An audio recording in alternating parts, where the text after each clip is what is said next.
Okay, so much for this. Now, they're coming back to understand how this reflected itself by the Yidden. What did this all mean for the Jewish people?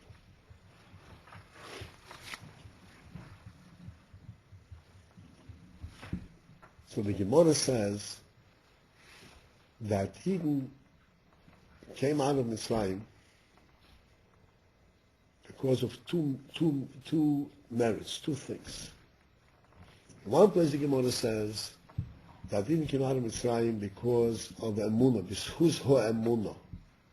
In the merit of Emunah, Nikolo, I was saying in Mitzrayim, because of Emunah, Yidden came taken out of Mitzrayim. In another place the Gemara says that there was another thing. There was the Mila, because Eden, before they came out of Mitzrayim, they had to do the Korban Pesach. You know that, right? In this Pasha later on, there's Korban Pesach. And in order to do Korban Pesach, you have to do Mila. You can't do Korban Pesach if you don't have no Mila.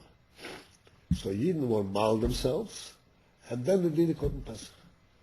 So because of the merit of these two things, of Mila and Pesach, this is why Yidden came out of Mitzrayim. So the Rebbe explains how that these two things, the Amunah and the Mila and Pesach, are really related to each other. And it is related to that which we explained before, that Makas B'Chodesh took place because of the gili, of the revelation of that which is higher than Ishtalshelus.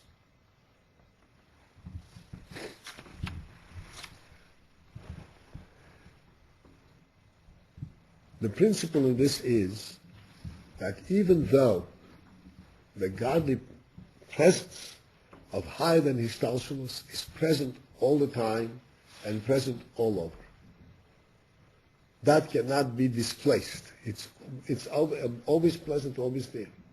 The God is always there. However, it is not begiled, it's not revealed. What we see is the world. We see the natural world. In order to reveal that, something has to occur, something has to be done here in the world in order to draw this and to reveal this. It doesn't reveal itself by itself. What reveals itself in the world is that which is instrumental in creating the world. This is part of the state of Ishtalshelus. But that which reveals a godly presence that is above world, that you need a special action from here, from below, to elicit it, to draw it and to call it forth. There has to be some action here that represents that type of connection to godliness that is above Ishtalshelus, and that way, that aspect of godliness is revealed. And this, the Rebbe explains, is of these two phenomena, the Emunah and the Mila and Pesach.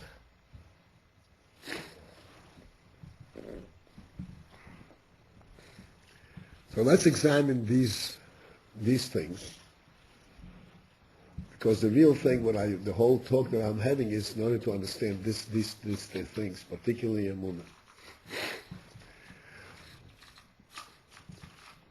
Emunah, even in Mitzrayim, had Emunah.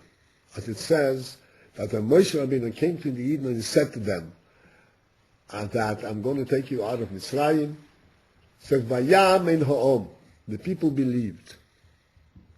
This was a phenomenal thing. But when they believe, look how they've been treated. They are in servitude at the lowest level. Their children are being thrown into the water, into the river, to drown.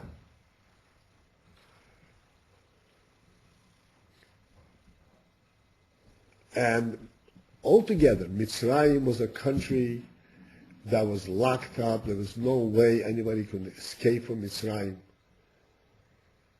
There was no such thing. And all of a sudden, Moshe says to them, I'm going to take you out of Mitzrayim.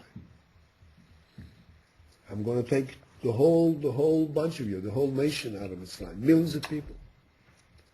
This was completely beyond contemplation. You can't even imagine how that can happen. And yet, it says, Eden believed. Vayaminho. And because of that emunah, this is what elicited the godly revelation, and they took him out of Mitzrayim. Now, what is this emunah? How can they possibly believe this when they see all the opposite things? What does it mean they believed?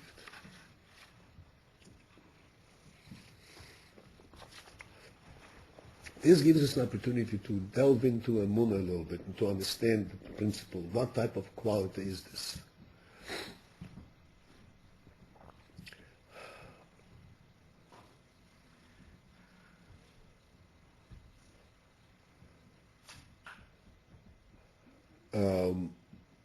The word emunah, the word I believe, we sometimes use to express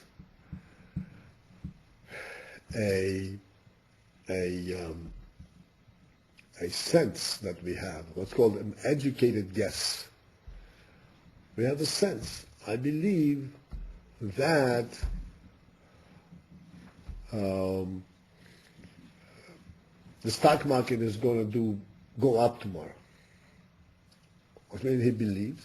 Hypothesis? Or It's a hypothesis? he has a sense how things are going.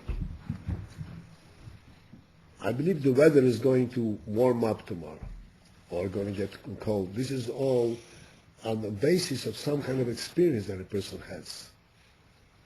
I believe such and such is going to happen.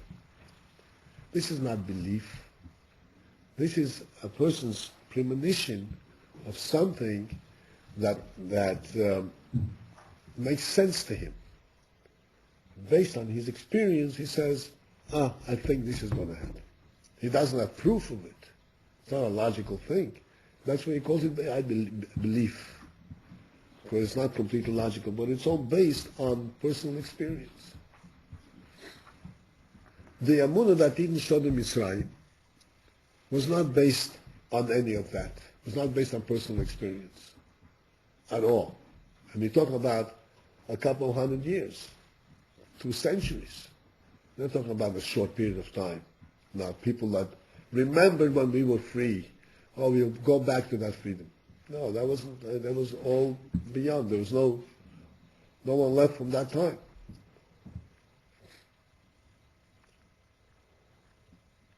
So, on what basis did they believe? What does it mean I believe? This was not on the basis of, it was not a rational thing. It was not based on any previous experience, on any rationale. What made them accept the thought that they are going to be redeemed? The answer is, and this is the important thing that we have to understand, that despite the fact that we are oriented, we see world around us, like we say, Seder Hishtalsos, we see things working in the world in a certain way, and if things, according to the world in nature, are set up in a certain way, the world will maintain it, and it will go from state to state, within, so to speak, the confines and the limits of the world. Despite of all this experience, deep down we also know.